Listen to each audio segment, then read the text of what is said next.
On vous invite maintenant à découvrir le deuxième livre d'un auteur bruxellois, Jean-Louis Hartz.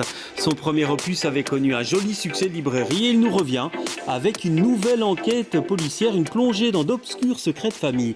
Jean-Louis Hartz, bonsoir. Bonsoir. Alors le premier c'était un siècle de mensonges, oui. Maintenant c'est un demi-siècle de mensonges. C'est une passion chez vous le mensonge ?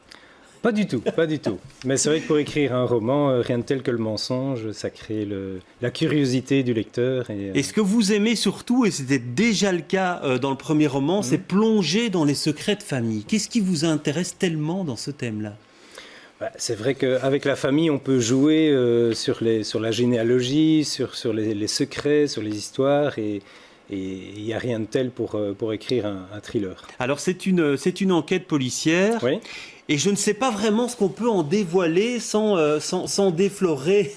Oui, c'est toujours délicat. Oui, oui. Alors vous, qu'est-ce que vous avez envie d'en dire de cette enquête policière qui nous balade dans différentes époques ? Oui, j'ai toujours voulu écrire sur fond historique. Dans le premier aussi, dans le deuxième aussi.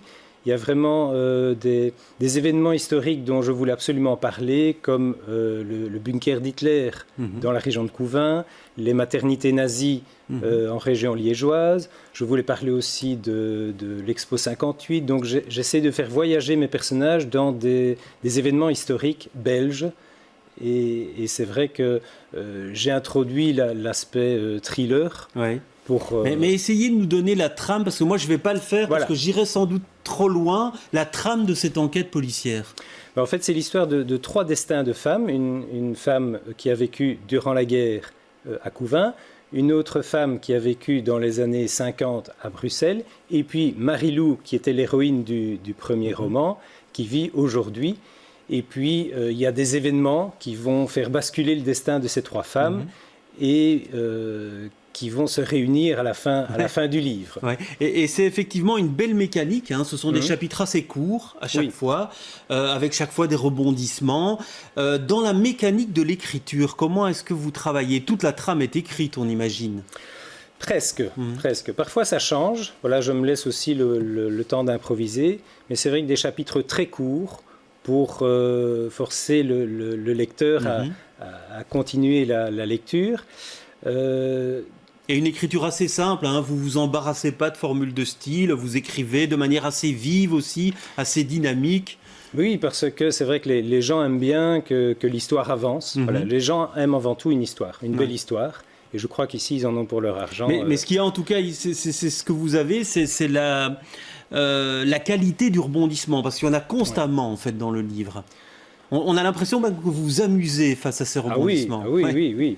Et titiller la curiosité du lecteur. Chaque fois, le laisser sur un suspense pour qu'il ait envie de tourner et de passer au chapitre suivant. Et le laisser vraiment dans l'expectative. Chaque chapitre est écrit comme un peu une pièce d'un puzzle. Et les lecteurs ne savent pas quoi faire de ces pièces. Mais il faut faire confiance et puis à la fin, tout le puzzle s'assemble. Et puis vous le disiez, il y a l'événement historique, ça, il s'impose dès le début de l'histoire. Là, il y a l'Expo 58, effectivement. Il y a plusieurs événements, puisqu'on se balade dans Bruxelles et un peu partout en Belgique, à l'étranger également, à Grenoble entre autres.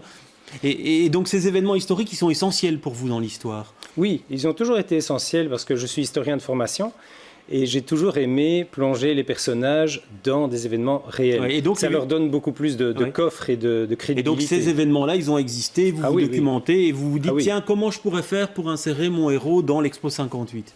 Oui, en fait, c'est tout à fait ça. C'est tout à fait ça. J'avais envie de parler de certains événements. Je me suis dit, comment les intégrer dans l'histoire ? Alors, il y a un inspecteur aussi, puisqu'il y a... Il y a une enquête, Il y a une enquête, il y a des meurtres. Parce que c'est quand même un thriller aussi. Et donc cet inspecteur va replonger en même temps que le lecteur dans le passé de ces familles. Alors vous êtes prof de français, vous ne vivez pas de votre écriture. Hélas, non, alors non. Vous remerciez le lecteur en tout début du livre. Ça vous apporte quoi le plaisir d'être lu maintenant que vous êtes à votre deuxième livre ? Mais énormément de satisfaction. Il suffit qu'une personne me dise, voilà, j'ai adoré ton roman, pour que ça me procure une énorme satisfaction. Je me suis dit, voilà... j'ai consacré beaucoup de temps, beaucoup d'énergie à écrire ça, mais au moins ça vaut la peine. Quelqu'un a au moins passé 5, 6, 7 heures au plaisir de la lecture grâce à moi. Eh bien, on vous invite donc à ce plaisir de la lecture avec ce livre, Un demi-siècle de mensonges. C'est publié aux éditions 180 degrés. Merci Jean-Louis Hart d'être venu sur ce plateau.